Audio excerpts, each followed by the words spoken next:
Yo creo que antes de contestar la pregunta de qué civiles participaron en el quiebre de la institucionalidad, yo te diría que hay que analizar con claridad las causas, qué es lo que pasó para que en un momento determinado civiles y Fuerzas Armadas estuvieran unidas para generar este quiebre el 11 de septiembre. Yo te diría que es fundamental entender el contexto histórico de la década que yo llamo la década revolucionaria.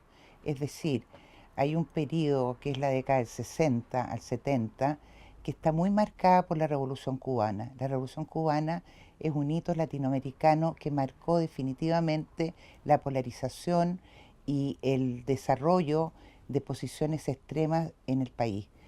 Antes de la Revolución Cubana se vivía una democracia formal, pero muchos partidos de izquierda, la mayoría de los partidos de izquierda, incluso la Democracia Cristiana, que era un partido de centro, de alguna manera se dejaron influenciar por este gran acontecimiento que lideró el Che y que lideró Fidel Castro. Eso implicó llevar a cabo una propuesta de cambio profundo, una revolución. Todos querían la revolución, en definitiva, en la década revolucionaria. Un cambio trascendental para cambiar un sistema democrático, liberal, a un sistema socialista al estilo Unión Soviética, al estilo Cuba. Eso generó una gran polarización, como te digo, en Chile y una reacción de parte de la derecha. La derecha por primera vez en muchos años, que estaba muy alicaída, logra tomar con fuerza una posición de reacción contra un sistema que implicaba justamente destruir la democracia. Es muy interesante cómo el lenguaje y cómo las cosas cambian en la historia o cómo se interpretan de una manera muy diferente a cómo se vivieron. De hecho, lo que pasó durante el gobierno de la Unidad Popular eh, y las causas, la causa de fondo que implicó la participación de las Fuerzas Armadas fueron, a mi juicio, dos. Una, que los partidos políticos, es decir, que el mundo político no fue capaz de resolver el problema, que era el que debía resolverlo, sin duda alguna, y le pasaron la responsabilidad a las Fuerzas Armadas.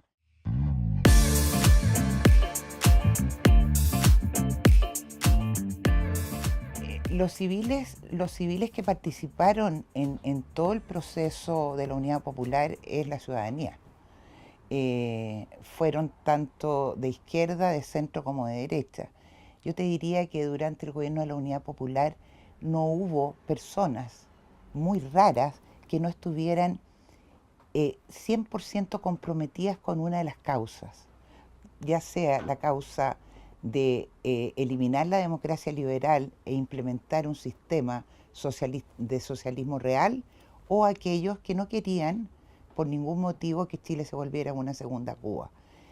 ¿Quiénes eran esos personajes? Eran obviamente la ciudadanía en general, concentrada en partidos políticos que tenían mucha mayor fuerza que la que tienen hoy. Esos partidos políticos, si bien eran igual una minoría dentro del contexto porque había muchos independientes, esos partidos tenían mucho más fuerza. Dentro de esa civilidad estaban una gran juventud influenciada, la de izquierda, como te decía, por la Revolución Cubana, por el Che y por todos los procesos que se estaban viviendo en la Unión Soviética, en China y en Vietnam. Y por otra parte, la derecha, que más que tener un proyecto de sociedad, lo que quería era defender, era reaccionaria la derecha, quería defender de alguna manera que Chile no entrara en la órbita comunista, que era lo que en el fondo se quería. Por eso te digo que el golpe del 11 de septiembre era absolutamente inevitable. De todas maneras iba a producirse.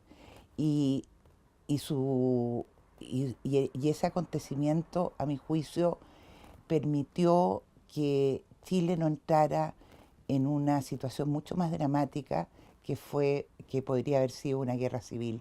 Estábamos a punto de una guerra civil.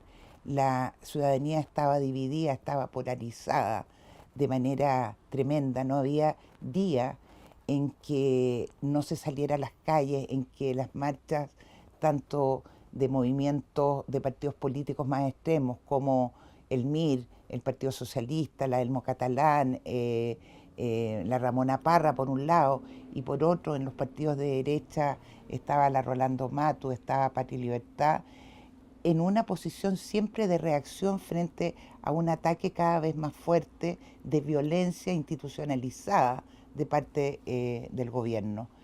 ¿Y por qué? Porque yo creo que es muy importante tener en cuenta que hay una doctrina, que hay una filosofía, que hay una ideología que lleva la violencia como parte de su ADN.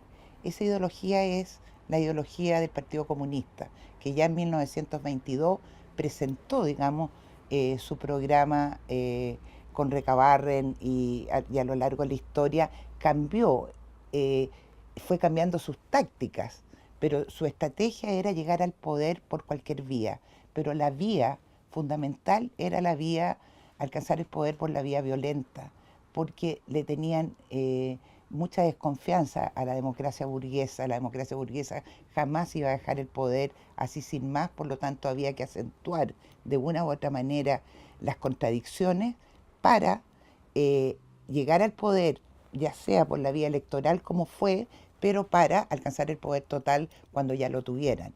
Pero nunca, nunca se cambió la doctrina de que la violencia era una parte esencial de la llegada al poder. Eso está en su ADN.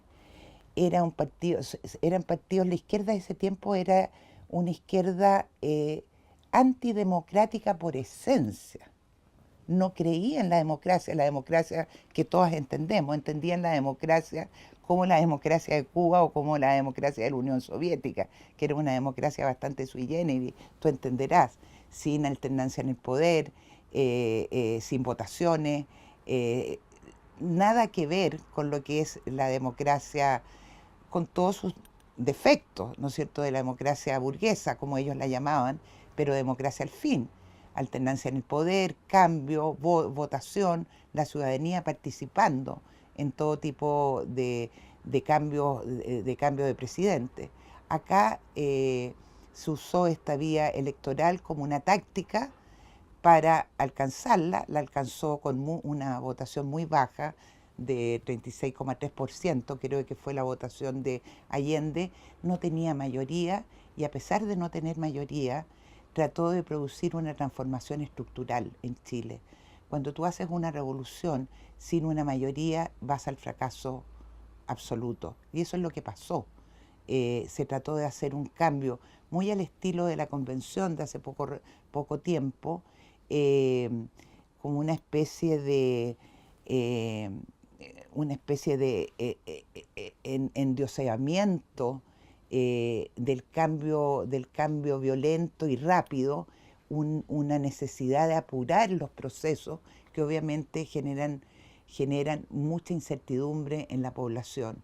Y eso es lo que pasó. El año 71 todavía se estaba viviendo un momento relativamente calmo, pero ya el 72 se demostró que por ese camino era imposible.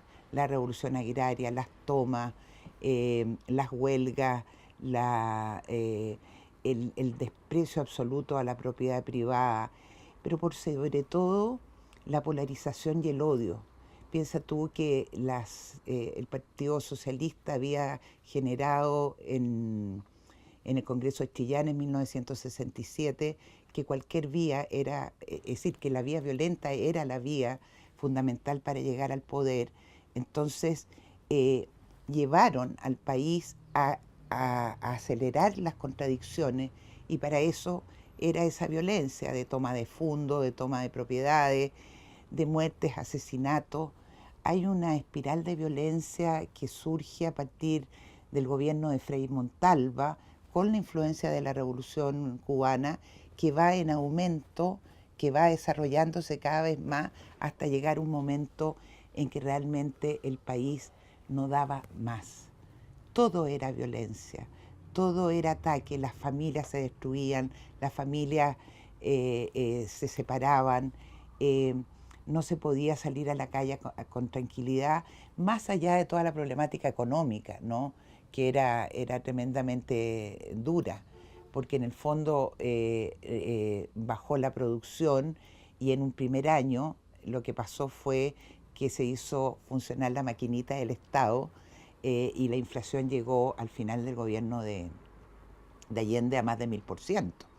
Entonces, estaban dadas todas las condiciones para que en un momento determinado la ciudadanía, que ese 36% que en un primer momento había apoyado a Allende, más toda la oposición, se pusiera, digamos, en una posición tremendamente de oposición fuerte al gobierno de Allende.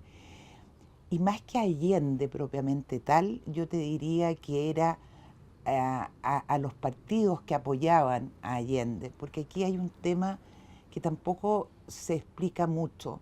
Allende fue por cuarta vez elegido candidato a la elección a la elección de 1970 por el Partido Socialista, pero el Partido Socialista no lo apoyaba. Él ganó la candidatura nada más que por abstenciones. Y lo que hizo Allende para poder gobernar es llegar a un acuerdo con los 5 partidos políticos que lo apoyaran para que ellos, por unanimidad, tomaran las decisiones de guiar el proceso de transformación y cambio.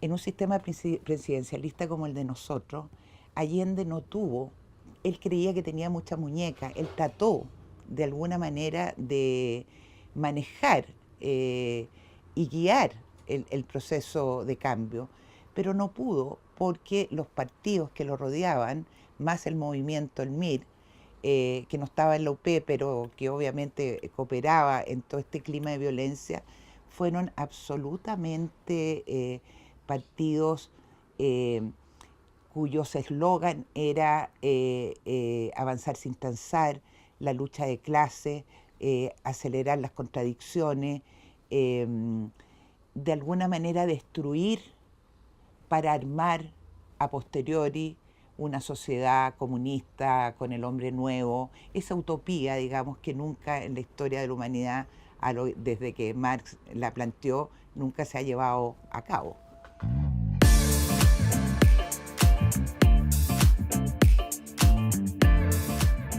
Mira, lo que pasa es que tú no puedes ir en contra de tus propios principios. ¿Ah? Entonces yo entiendo perfectamente desde una perspectiva racional que los partidos que tienen en su esencia una doctrina marxista y leninista estén, digamos, por hacer estas transformaciones y cambios a través de cualquier medio, específicamente a través de la violencia. Por lo tanto, para ellos, la situación al interior de la UP entre, por ejemplo, el Partido Socialista y el Partido Comunista era un tema más bien de táctica, no de estrategia, porque todos querían esa transformación, ese cambio y llegar al poder total. Eso está absolutamente claro. Está en el programa del UP, está en el programa de los partidos. Ahora, ¿qué pasa?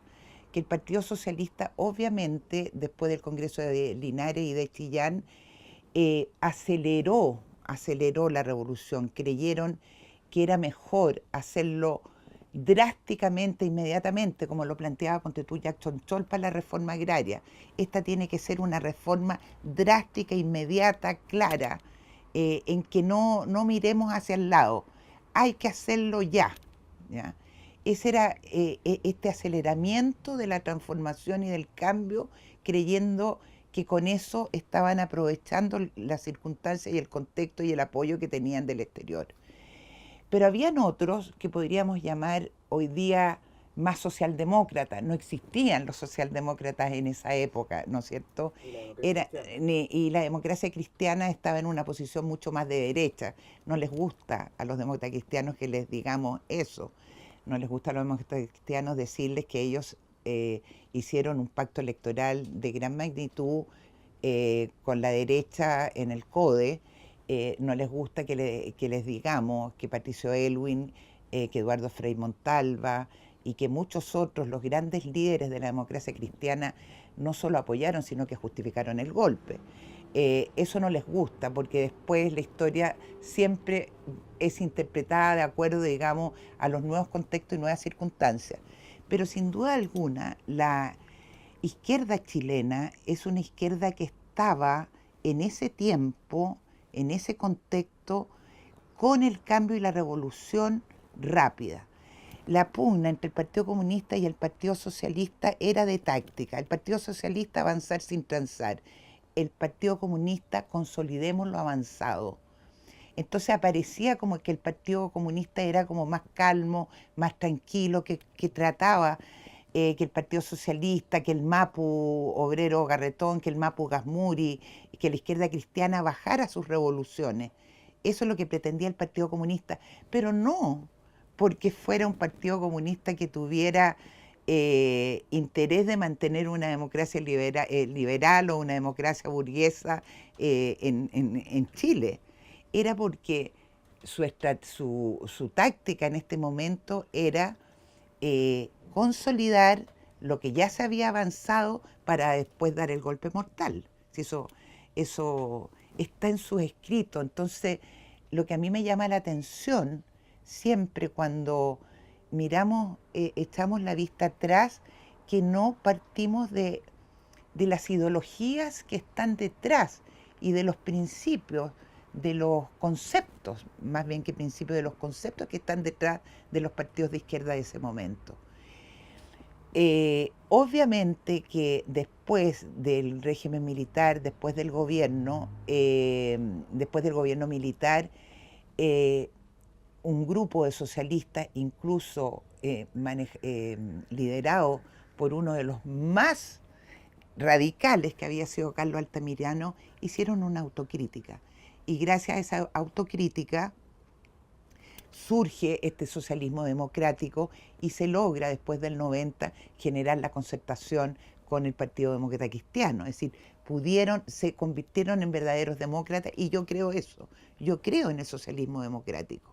Yo creo que ellos hicieron una verdadera un autoanálisis del fracaso que había significado este avanzar sin transar, esta intensidad de querer inmediatamente llevar a cabo la revolución. Se dieron cuenta que se habían equivocado. Y, y bueno, el resultado fue que salieron con la democracia cristiana y tuvimos 30 años después del 90 de un gran desarrollo en la historia de Chile. Eh, Así que sí, yo creo que el proceso revolucionario impulsado por los partidos de izquierda de ese entonces fue un error garrafal que cooperó enormemente junto con el lenguaje revolucionario a hacer que la Unidad Popular fracasara.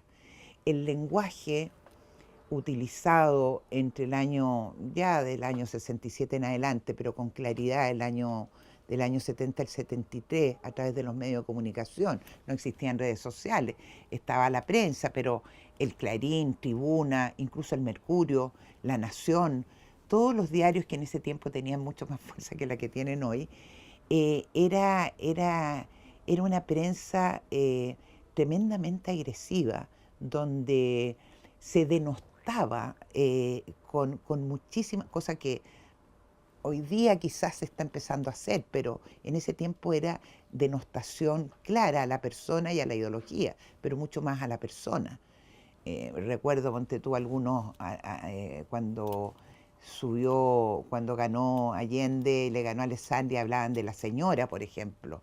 Es decir, existía el huevo de oro en el Clarín, donde se insultaba claramente a cualquier diputado o senador o miembro del Parlamento que osara, digamos, defender alguna postura o atacar alguna postura del gobierno.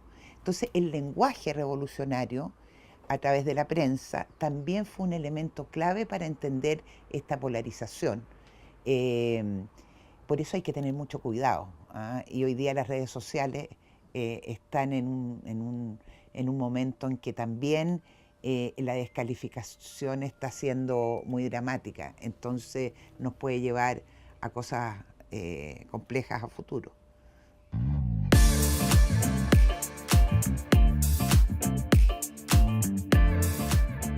Al paredón, momio ladrón,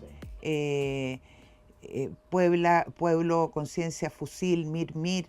Esos eran los eslóganes que estaban permanentemente en el imaginario y en la realidad de nuestra vida cotidiana. Yo estaba en la universidad en esa época, tenía 17, 18 años, y yo viví en carne propia, digamos, todo ese drama, toda esa polarización, todo ese enfrentamiento entre, como te decía antes, entre familias, entre compañeros de la universidad. Las cosas estaban en blanco y negro. Tú no podías no estar en un lado o en otro. El centro desapareció. El centro desapareció. Sí, la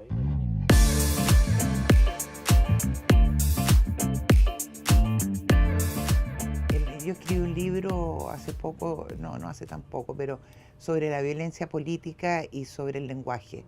Entonces, esto si quieres lo ponen, pero no creo que valga la pena, pero escribí un libro sobre los hechos de violencia y sobre el pensamiento violentista primero. Y me acuerdo que Enrique Correa, que presentó mi libro, dijo, oye, pero ese es pensamiento nomás, es decir, nosotros hablábamos de revolución, hablábamos de cambio, teníamos algo de armas o no teníamos armas, queríamos el cambio, pero en los hechos nada. Entonces eso me dio Paulo para escribir un segundo libro, Los hechos de violencia, y donde hice un listado de, no sé, más de 5.000 hechos de violencia producidos entre el año 64 y el año 73.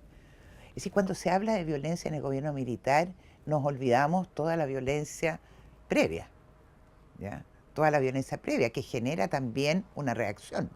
Si la gente no empieza a actuar de la noche a la mañana por nada, hay contextos que explican las situaciones, lo que no significa justificación de hechos, obviamente, de violación a los derechos humanos que están por encima de cualquier explicación racional y que yo obviamente no voy a compartir nunca. Pero tampoco dejemos de lado y tampoco olvidemos, mejor dicho, tampoco olvidemos todos los actos de violencia, de muertes, de asesinatos, de tomas, de gente que vio frustrada su vida para siempre por las políticas llevadas a cabo por el gobierno de la Unidad Popular.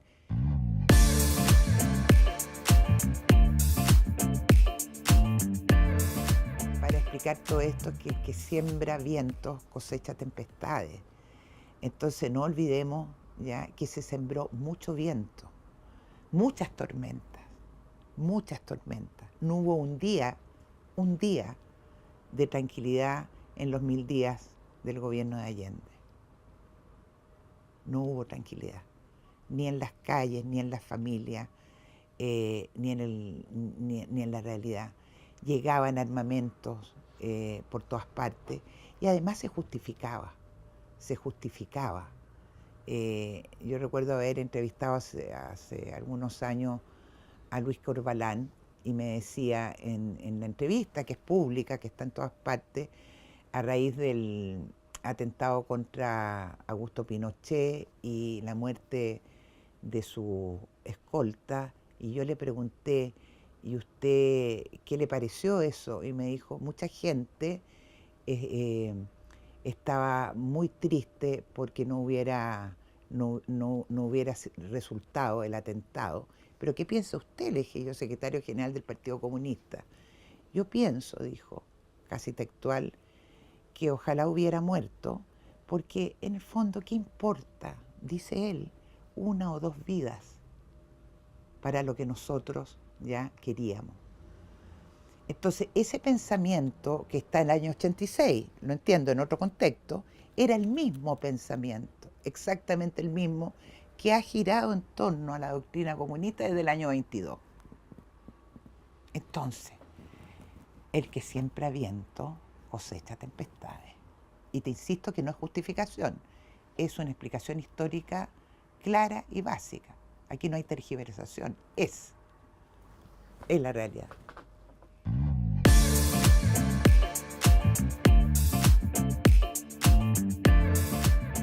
Mire, he entrevistado a muchos protagonistas de ese tiempo, hice un libro sobre Jarpa y de muchos otros miembros del Partido Nacional de esa época. En ese tiempo había un solo partido de derecha, que era el Partido Nacional, que se había creado en 1966 de la Unión de Liberales y Conservadores, y se había creado después de una derrota electoral dramática, de la de 1965, donde quedaron sin casi representación en el Congreso.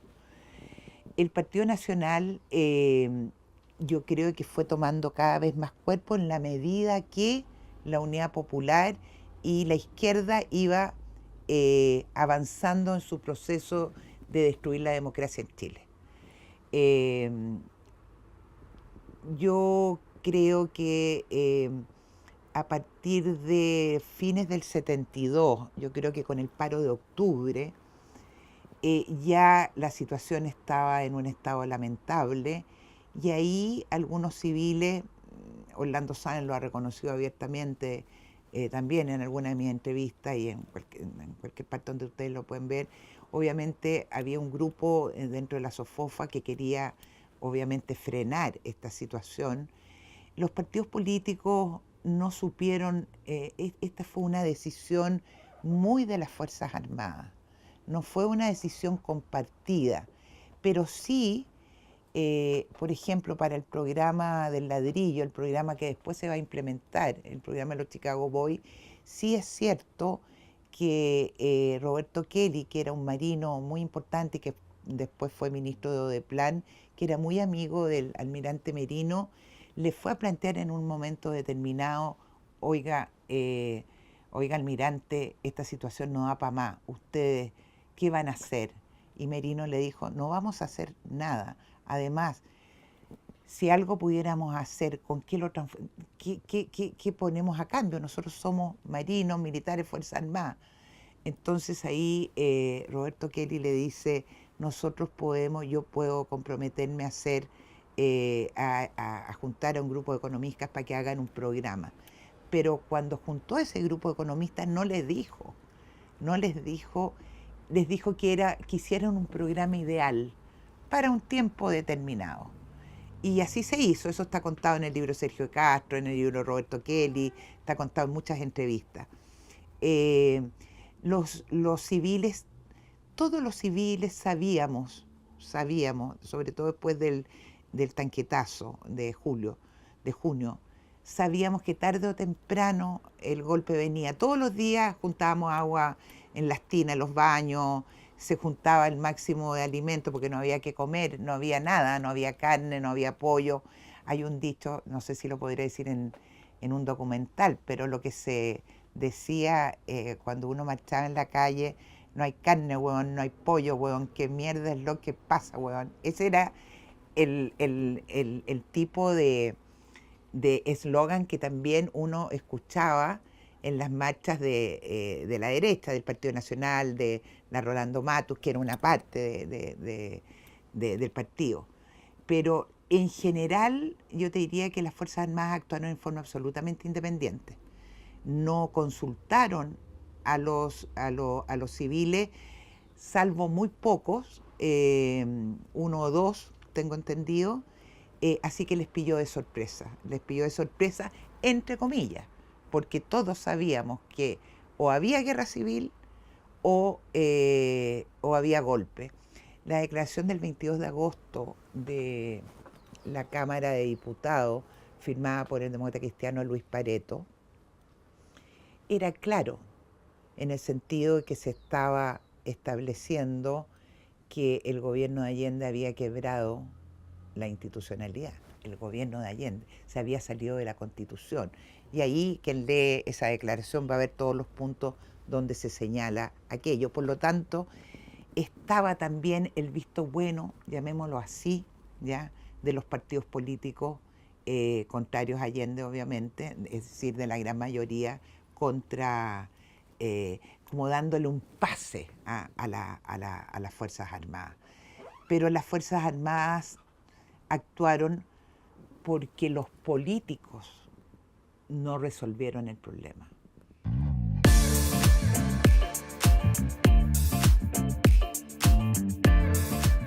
Eh, el, eh, el movimiento militar, yo creo que ya está aprobado, definitivamente fue impulsado por la Armada y fue impulsado por el almirante Merino y su comando central, el Estado Mayor, digamos. Y se subió después la Fuerza Aérea y el Ejército. Es decir, para ser riguroso históricamente, y a pesar que en el camino recorrido el general Pinochet dice que él fue el autor del golpe, yo diría que el verdadero impulsor del golpe de Estado fue el almirante Merino. Y lo fue porque tenía una presión enorme al interior ya de los oficiales, suboficiales, y de las familias de los oficiales y suboficiales, de que ya la cosa no daba para más. Y así fue que el 9, después del discurso de Altamirano, del 9 de septiembre en el Estadio Chile, se adelantó un poco, ¿no es cierto?, para ese martes 11, el bombardeo, no el bombardeo de la Moneda, porque eso se decidió el mismo 11, sino la intervención militar propiamente tal. Pero fue la Armada, sin duda alguna. Yo recuerdo que una vez el presidente Pinochet, ya retirado, antes de viajar a Londres, me citó a conversar con él. Yo no lo conocía y yo dije, bueno, no me voy a perder esta oportunidad de ir a conocer nada menos a quien nos gobernó 17 años. Y fui, pero yo no sabía para qué era. Y era para decirme claramente que él había sido el autor del golpe y no Merino. Entonces yo le dije, pero mi general, lo que tenemos que hacer es que usted me dé una entrevista como como nos la dio Merino, y usted me cuenta su versión. Pero aquí la versión real, la que todos conocemos, es que fue el almirante Merino el que impulsó el golpe. No, es que yo estaba haciendo en la Academia de Guerra algunos movimientos previos. Bueno, cuéntemelo. Pero fue el almirante Merino, no me cabe duda, y fue la Armada.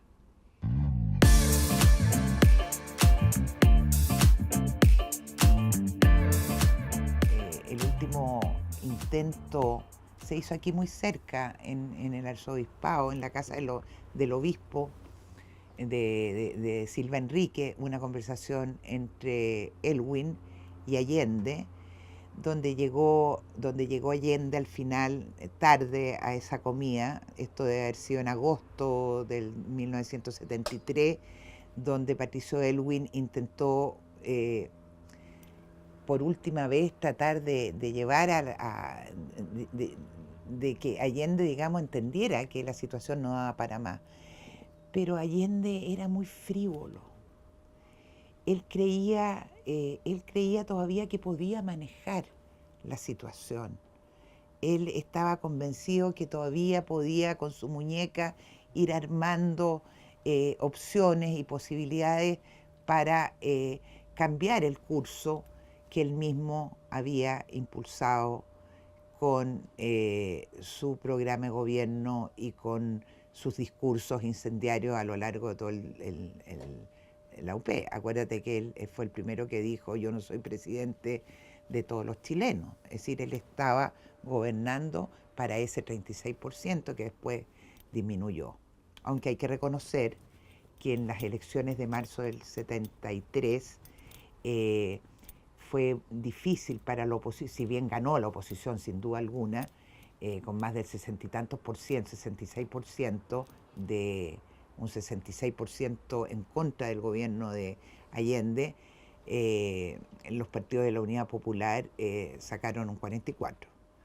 Eso hay que tenerlo claro también para ser lo más objetivo posible. pero obviamente el 60 y tantos por ciento en contra ya te está diciendo que es una mayoría más que suficiente, ¿no?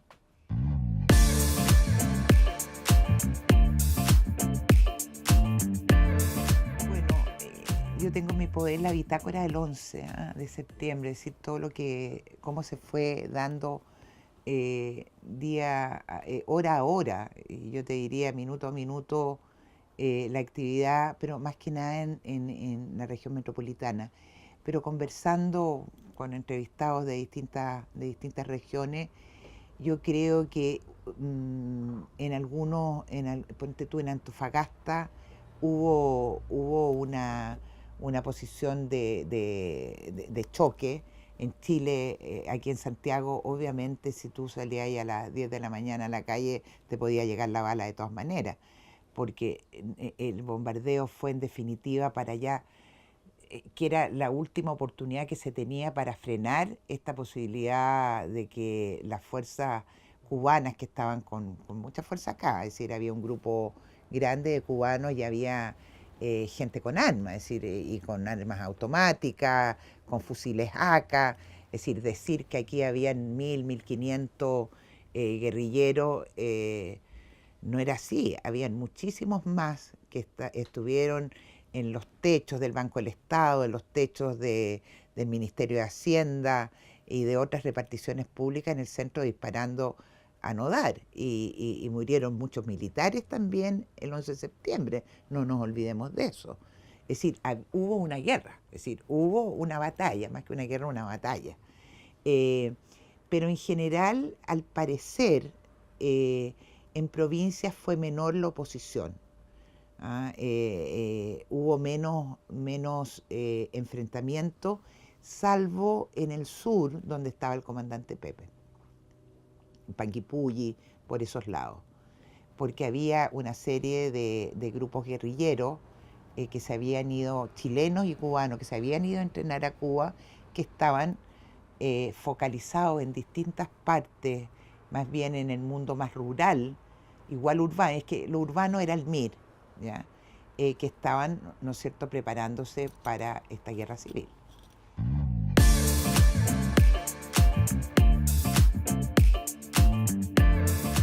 Pregunta difícil.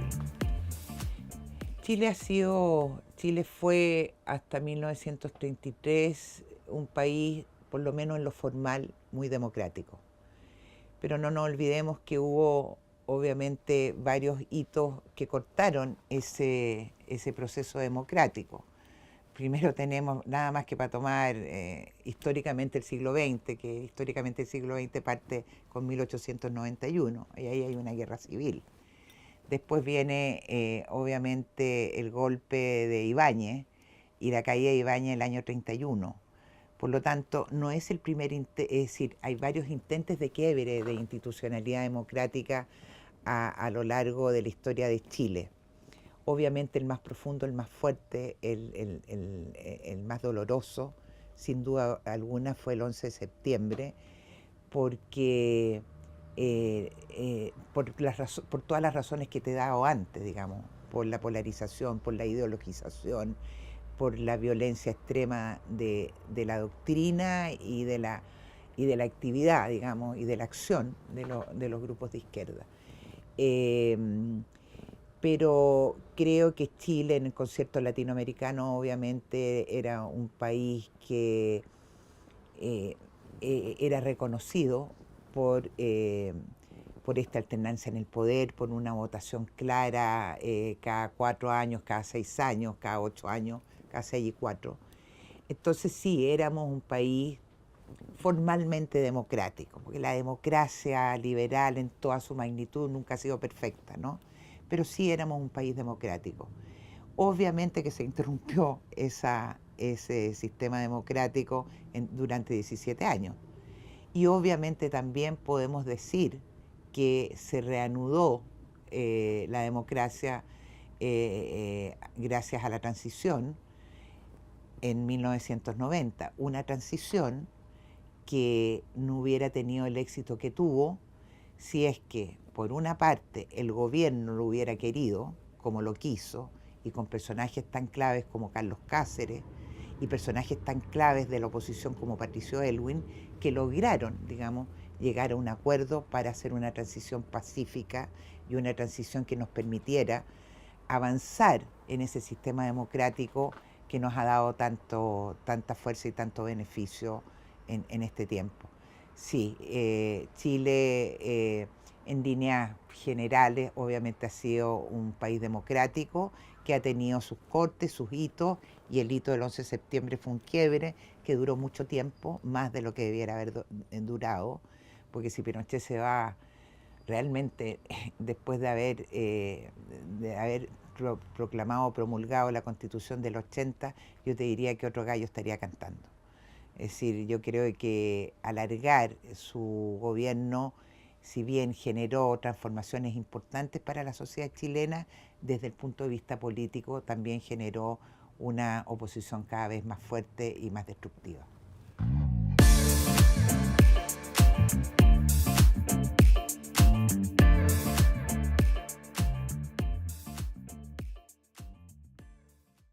No era posible porque o era el golpe o era la guerra civil. O era, a ver, tres opciones: el golpe, la guerra civil o la implementación de un gobierno de socialismo real al estilo Cuba y Unión Soviética o países del este. Tres opciones, nada más. No veo otra. ¿Por qué? Bueno, la otra gran opción era que los partidos políticos y que el sistema político hubiera dado solución al problema. Pero esa era como la base. Eso, como no se dio eso, habían esas otras tres opciones, no había más. Y dentro de esas tres opciones, el golpe es mejor que la guerra civil, ¿no? La guerra civil en España generó más de 1 millón de muertos. Y la implementación de un gobierno totalitario hubiera sido un desastre, todavía estaríamos bajo ese régimen. Cuba sigue así.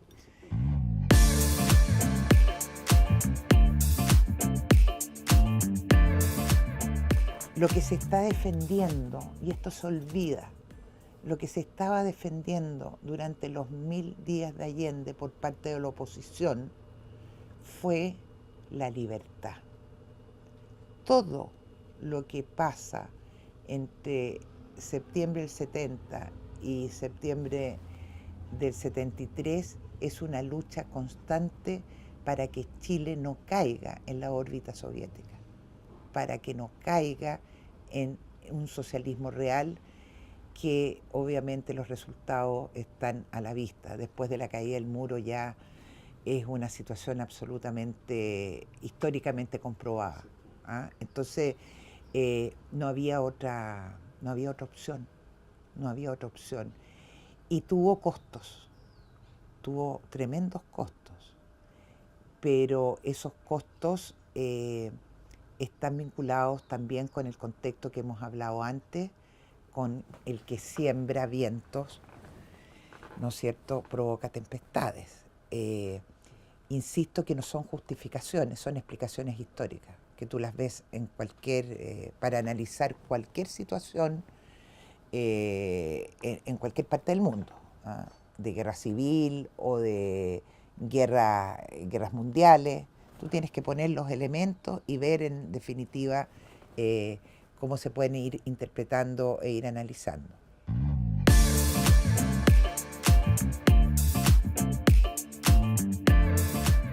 Allende fue presidente de OLA, de una organización latinoamericana que impulsaba la violencia, digamos, la violencia revolucionaria en toda América Latina, y él fue el presidente, digamos. Una cosa muy extraña porque Allende tiene como dos almas, ¿no? Es como Boric. Es como Boric, Allende, y tiene una personalidad muy similar en este plano, digamos. Una parte de mí no quiere el capitalismo, una parte de mí, dice Allende, quiere la revolución total y absolutamente, pero una parte de mí ha sido parlamentario desde siempre, además burgués, ¿ya? Pero Fidel Castro le regaló un libro donde en la dedicatoria le dice, perdón, Allende a Fidel, donde le dice, voy a hacer por otros medios lo que tú hiciste a través de la revolución. Pero por otro lado, cuando llega Fidel Castro a Chile, que viene por no más de una semana y se queda casi un mes, le genera un gran problema a Allende. Allende no estaba contento con la presencia de Fidel, pero sí estaba contento, obviamente, el Partido Socialista, y estaban contentos todos los grupos políticos que decían apoyar a Allende, pero que en el fondo lo estaban apoyando haciéndole mucho mal. Porque si Allende hubiera seguido su línea democrática, esa alma democrática, quizás otro gallo cantaría, ¿no? Eh, yo creo que la visita a Fidel Castro fue muy nefasta para Chile. Generó mucho más violencia, mucho más dolor. Acuérdate que la marcha de las cacerolas de diciembre del 70 se produjo justamente como respuesta a esta visita de Fidel, eh, donde hablaba 3, 4 horas, 5 horas en el Estadio Nacional, impulsando y valorando la revolución y el cambio estructural sin medir, sin captar la verdadera idiosincrasia de Chile. Chile nunca ha sido un país, Chile ha sido un país de orden, legalista, desde Portales, desde el siglo XIX. Chile, Chile en general, ¿ya? Es un país, si tú quieres, más de derecha en cuanto a sus principios y valores, más que un, más que un, más que una ciudadanía revolucionaria. De repente se producen estos hitos como el octubrismo, ¿no es cierto? O como lo de la convención, que son como, llamémoslo, salidas de madre, ¿no? Cuando como que la gota que rebalsa el vaso en un momento determinado. Pero si tú miras a nivel de perspectiva general de historia de Chile republicana, tú ves que este es un país más bien de orden, de paz, de tranquilidad, de concordia. No es un país que busque el enfrentamiento. Entonces, cuando llegan doctrinas, ideologías que buscan ese enfrentamiento, chocan con la realidad. Y por eso se ha producido este vuelco después del octubrismo, después de lo de la convención, hay un cambio muy importante que tiene que ver con centrarse. Es como que a ti te viene un emborrachamiento, te emborrachas, ¿ya? Estás en una masa donde todo, donde no piensas, la masa no piensa, hace lo que el otro hace, y sobre todo si es incentivado, pero después al día siguiente viene la resaca. Y lo que estamos viviendo ahora es la resaca, es darnos cuenta, pero por Dios, ¿qué hice ayer? ¿Qué es lo que avalé? Qué horror todo lo que fuimos capaces de aceptar frente a nuestras narices, a nuestros ojos, cómo incendiaban iglesias, cómo quemaban las pymes, cómo se insultaba, cómo se denostaba a la gente, cómo no me permitían caminar por la calle o andar en auto, tenía que bajarme para poder bailar a la pinta del que quería. Y eso avalado, ¿ya? Por la gente que hoy, por gran parte, no toda, pero gran parte de la gente, entre ellas el propio presidente de la República, que gracias a Dios existe hoy día un mayor, mayores redes sociales, hay más videos, hay una tecnología que nos permite, ¿no es cierto?, dejar muy claramente establecido lo que dijimos, el pasado te condena. El pasado te condena cuando no eres capaz de ser absolutamente consecuente a lo largo del tiempo. Ahora, yo te digo, solo los burros no cambian. Creo que es muy importante que la gente viva un proceso de cambio, que se transforme. Alguien en un momento determinado, cuando joven, es revolucionario, pero solo un idiota pasa a ser revolucionario a los 50, 60. ¿Ah? Eso es ley de vida, porque todos fuimos jóvenes, todos quisimos cambio, pero estamos con una enorme responsabilidad que es dirigir un país. Entonces, aquí hubo una borrachera y estamos en la resaca.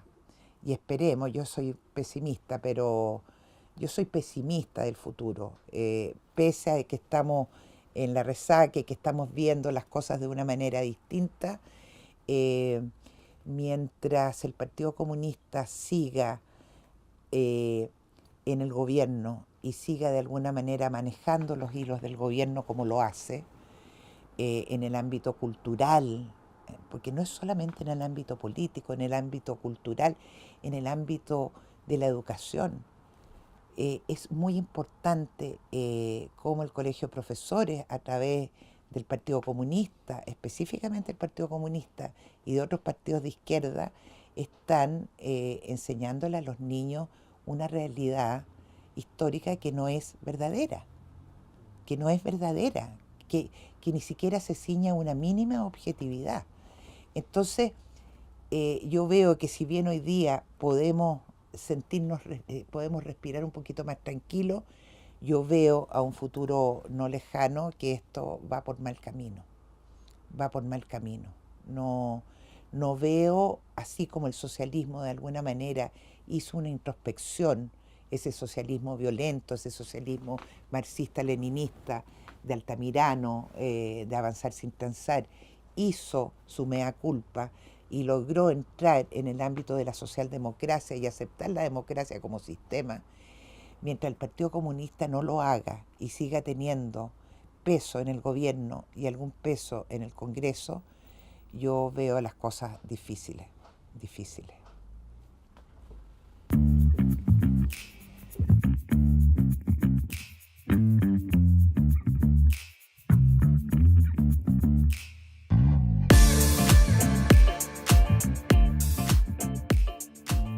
Hola, soy Álvaro Iriarte, director de contenidos del Instituto Res Publica.